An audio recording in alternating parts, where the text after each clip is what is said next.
Du coup, j'ai envie de vous demander à toi, Julie, et à toi, Lucie, qu'est-ce que vous observez de la situation actuelle avec le Covid?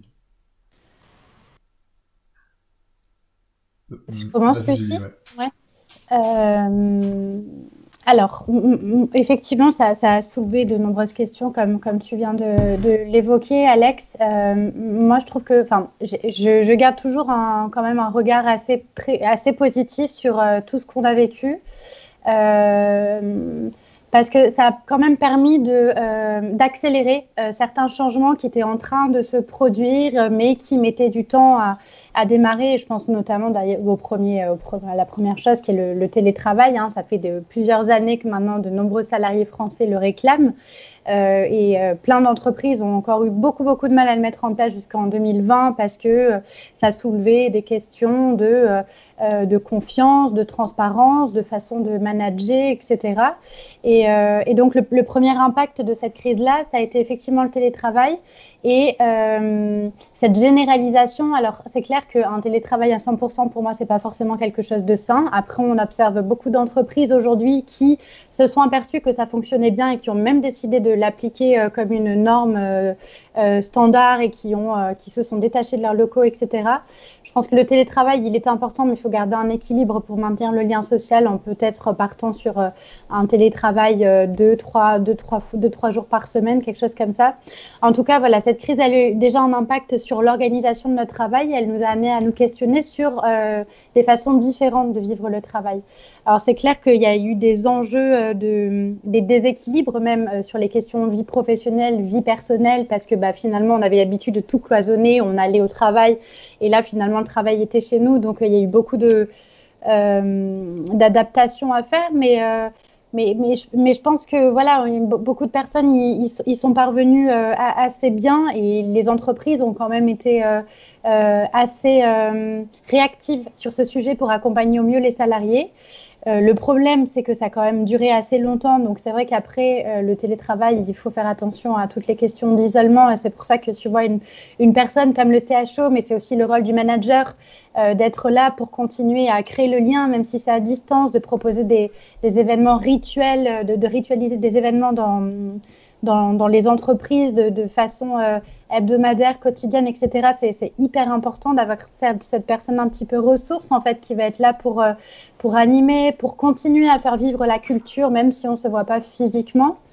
Moi, je trouve que la crise, elle a été aussi hyper positive en termes de pratiques managériales parce que on a beaucoup travaillé justement sur cette question de confiance, comme je le disais tout à l'heure, et on a compris qu'un management par la pression, typiquement, ça ne fonctionnait pas. On parle beaucoup de micromanagement où il y a des gens d'ailleurs en télétravail qui l'ont super mal vécu parce que elles devaient se connecter plusieurs fois par jour pour montrer patte blanche, pour montrer qu'elles étaient vraiment au travail, etc., même si c'était à domicile. Donc, on a beaucoup travaillé sur cette question de confiance et on s'est aperçu que plus on responsabilise et plus on donne de l'autonomie à un salarié, plus il va être engagé et motivé dans ce qu'il fait aussi. Donc ça, c'était quand même assez important comme prise de conscience. Et il y a aussi toute cette question des relations, du lien hein, qu'on a plus ou moins perdu. J'ai l'impression que paradoxalement, si on a perdu ce lien, on s'est aussi rendu compte à quel point il était important pour nous, à quel point on était tous interconnectés et à quel point finalement on avait besoin des uns des autres pour être bien dans notre travail, dans notre vie générale. Donc ça, c'était assez chouette. Et peut-être le dernier constat que je pourrais faire par rapport à l'entreprise et cette crise, tout ce qu'elle a impacté, c'est peut-être déjà une revalorisation de tous les métiers. Hein. On l'a vu qu'il y a eu plein de métiers qui ont été mis en avant parce que ils étaient d'utilité sociale. Et à contrario, on a aussi beaucoup parlé d'autres travails qui étaient plus inutiles. Alors, il y a un bouquin qui est vraiment sympa si vous voulez creuser le sujet de David Graeber qui a écrit Les Bullshit Jobs. Alors, c'est un peu. David Graeber, c'est un anthropologue, mais il a un peu cette vision anarchiste de la société. Et il dénonce tous ces métiers à la con, en fait, qui n'ont pas de sens, qui n'ont pas d'utilité, où on passe notre quotidien à nous demander mais mince, qu'est-ce que je suis en train de faire, pourquoi je suis là, qu'est-ce que je fais, ça n'a pas de sens, ça n'a pas d'utilité. Et donc, tout ça, ça a induit un vrai questionnement, une vraie prise de conscience d'énormément de salariés sur cette question de sens au travail. Et qu'est-ce que nous, on avait envie de vivre au travail? Qu'est-ce que finalement on vient chercher au-delà du simple fait d'avoir un travail finalement pour des questions financières et payer son salaire et pouvoir se nourrir, se loger, etc. Au final, qu'est-ce qu'on vient chercher à notre travail?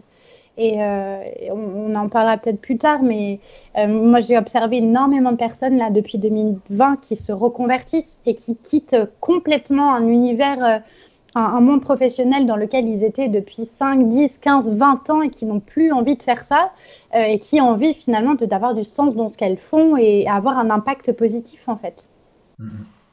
Je te remercie beaucoup pour cet éclairage. La première chose qui me touche dans la façon dont tu parles de cette crise, c'est qu'il y a ok, le côté qui nous stresse énormément, mais il y a aussi du côté positif à faire émerger tout ça.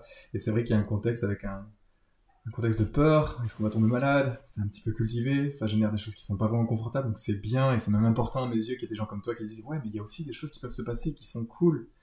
Donc merci de dire ça. Merci profondément de dire ça, Julie. Mais tu sais, juste là-dessus, Alex, je rebondis.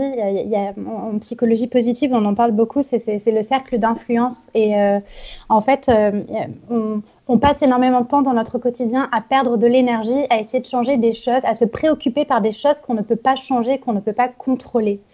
Et ça, c'est hyper important à garder en tête. Et le fait que le virus soit là, le fait qu'on ait des restrictions imposées, un confinement, un couvre-feu, etc., oui, c'est chiant, oui, ça nous préoccupe, oui, on aimerait que ce soit différent, mais ça, ce sont des choses qu'on ne peut pas changer, on ne peut pas influencer ces choses-là.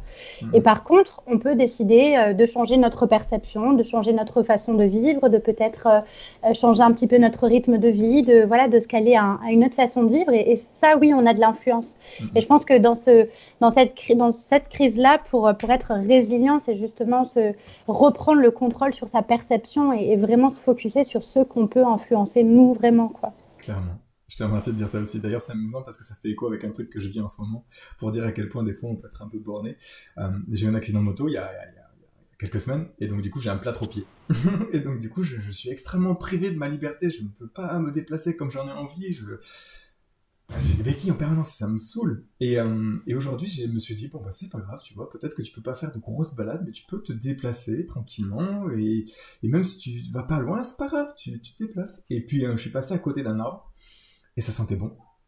Et juste, je me suis arrêté à côté de cet arbre-là, et puis j'ai senti les fleurs, et c'était bien. Alors, ok, j'ai pas pu aller dans la garrigue et prendre le temps de marcher loin, et de vider la tête comme j'aurais eu envie, mais j'ai vécu ça, et c'était très chouette. Et l'apothéose de ce petit truc, c'est que, d'abord, je me suis assis sur un muret, puis j'ai regardé la vie passer, puis à un moment donné, je suis reparti dans l'autre sens, et puis j'étais fatigué parce que j'ai les côtes qui sont douloureuses, et je me suis assis sur un banc, et en face de moi, il y avait l'arbre de la liberté. Et je trouvais ça joli de me dire que j'aurais pu rester enfermé dans ma croyance que je ne pouvais pas bouger, que je ne pouvais rien faire parce que mon quotidien était bouleversé, et en fait, je me suis déplacé pour finir devant un arbre qui s'appelait l'arbre de la liberté.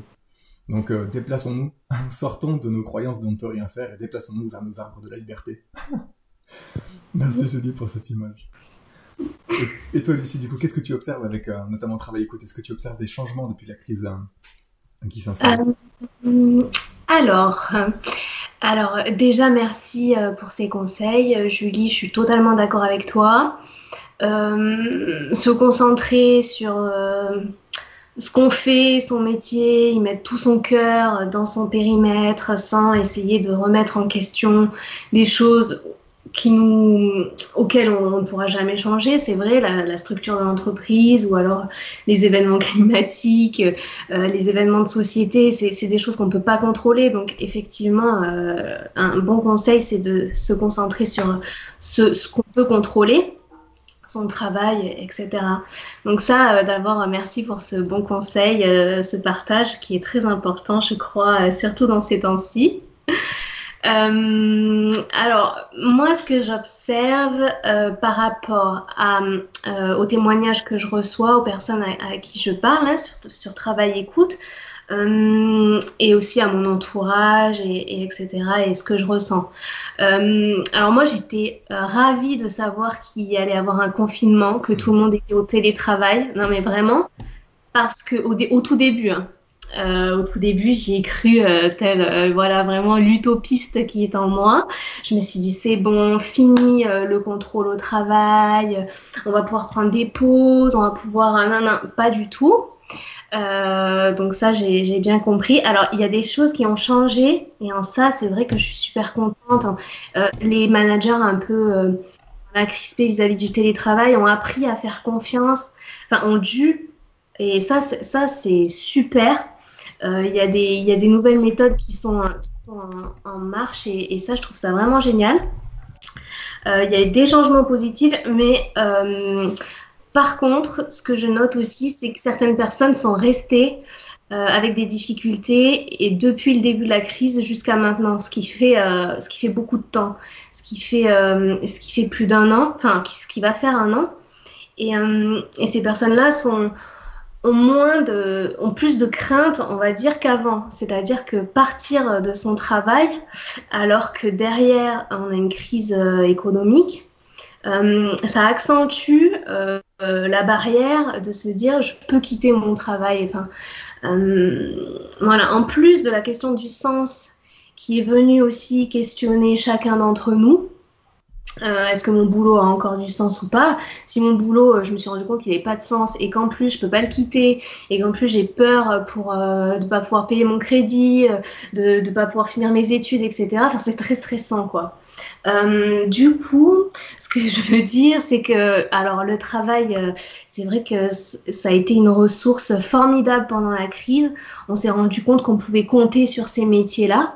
Mais il y a quand même un sentiment de solitude derrière chaque travailleur chez lui ou chaque travailleur qui s'est déplacé pour assurer la survie de nous tous.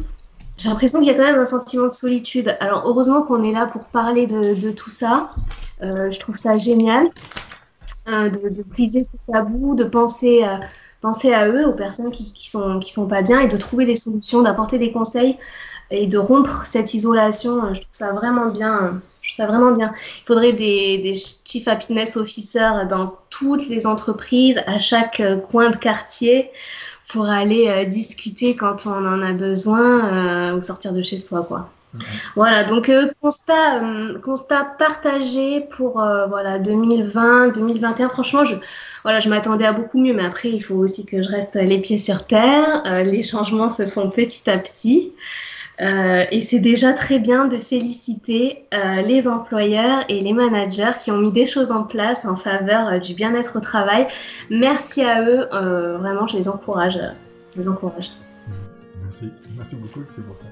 Là-dessus, si je peux rebondir, Alex, sur ce que dit Lucie, c'est vrai que il y a pas mal. Alors, on parle beaucoup des personnes qui ont plus ou moins bien vécu la crise via leur travail, mais il y a aussi effectivement plein de gens qui ont carrément perdu leur travail, dont on ne parle pas forcément.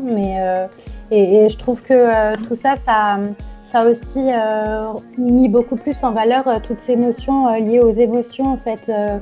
Dans le travail, est-ce qu'on parle ou pas de nos émotions, dans quelle mesure, en fait, on peut partager nos émotions, ce qu'on vit et surtout le fait qu'on vive mal tout ce qui est en train de se passer. Et on s'est rendu compte, en fait, que c'était ô combien important de créer tous ces cercles de parole de façon régulière pour permettre aux salariés justement cet espace un peu bienveillant, de confidentialité pour partager les vécus. C'est le principe de la résilience, hein, de commencer de toute façon par identifier ses émotions, identifier ce qu'on est en train de vivre, de quelle façon on le vit et comment on peut trouver des solutions. Et je trouve que, alors bon, c'est encore, je trouve, je prends aussi mon angle de vue un peu positif et optimiste là-dessus, mais ça a permis de développer de plus en plus le champ de l'intelligence émotionnelle dont on parle de plus en plus actuellement.